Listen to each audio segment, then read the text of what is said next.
Hello, and thank you for pressing play on what I'm sure is a very busy day for all of you. My name is Caleb Curtis, but you've seen me before, and this is Visions of Vinegar Tom with the lovely director, Rachel. Even though it was written in 1976, in your opinion, is it just as impactful today, and what drew you to the play?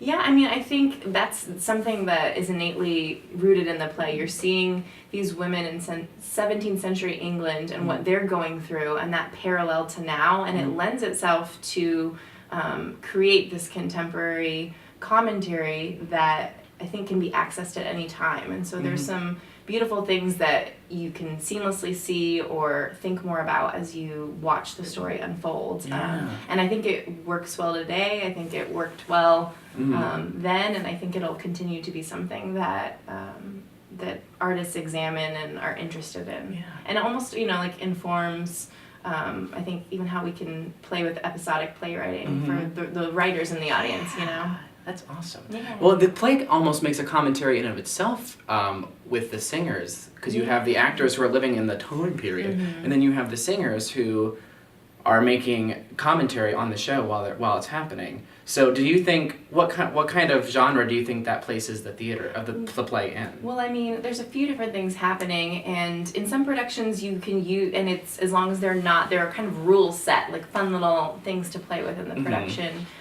Notes where you can have the actors that are actually in the story coming out in contemporary dress when it's not before or after their scene.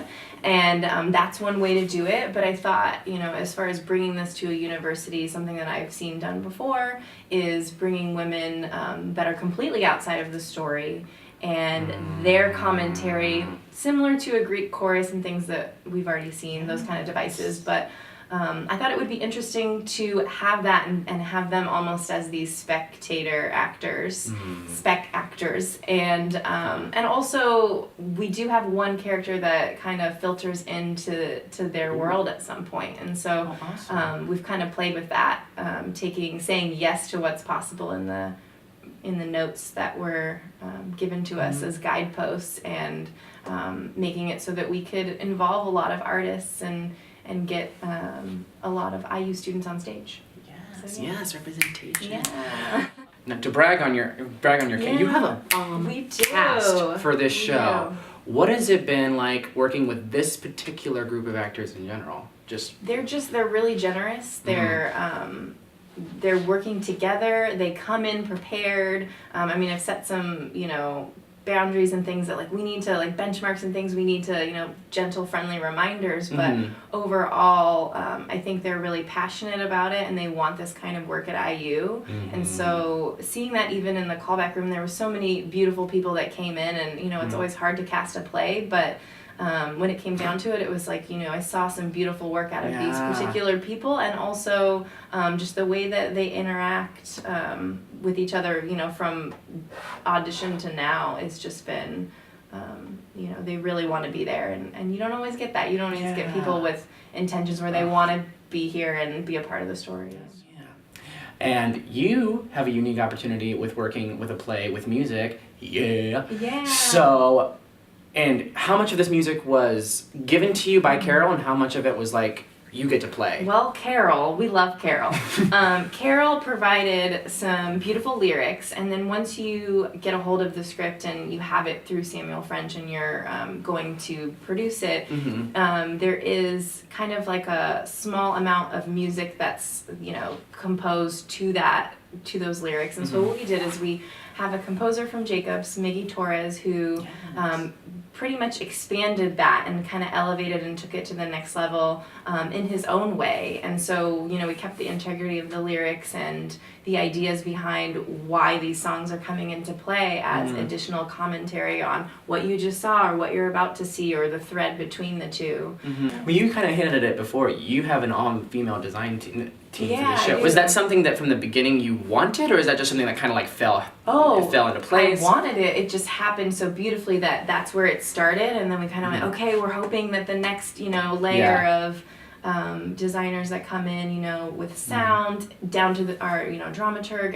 It's been great to work with these ladies and see what the story brings to them and how we've all gotten on the same page with what aesthetic we want it to be. So yeah. That's awesome.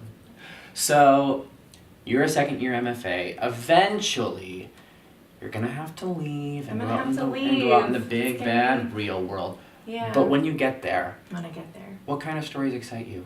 What do you want to tell?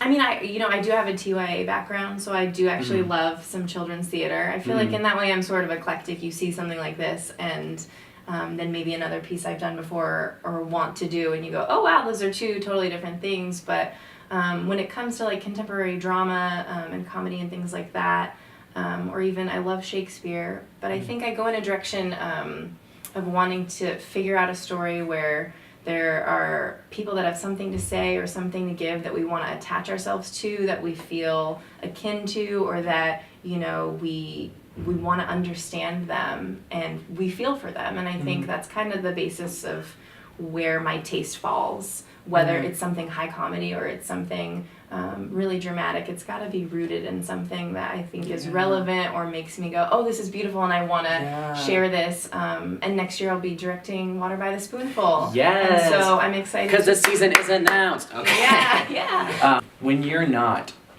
directing, what are some of the things you'd love to do? You know, well, when you're in an MFA program, you don't get a lot of downtime. I secretly am a little old lady, and not only do I like to like cook and bake, but I love to make candles. And I haven't in a while, and I really want to get a bottle cutter and just, you know, craft some things, and that could be like extra birthday gifts and to my friends. I used to do that all the time, but you know. What's your favorite scent of candle? Well, I like anything with a vanilla blend, but I can go in Vanilla different bean directions. is my favorite. Maybe what, I have no words. The orange, the blood orange and vanilla is a really good combination, or like a basil and a different fruit. Yeah. Well, this has been amazing, and thank you for sitting down and talking with me. Thanks for having me. This has been fun. Yes. And I'm excited for you to see the show. Yes, come see it. It opens In a week. In a few days. Jeez. It opens the 29th and runs through April 6th, and if you don't get your tickets, Good. shame on you. That's your bad.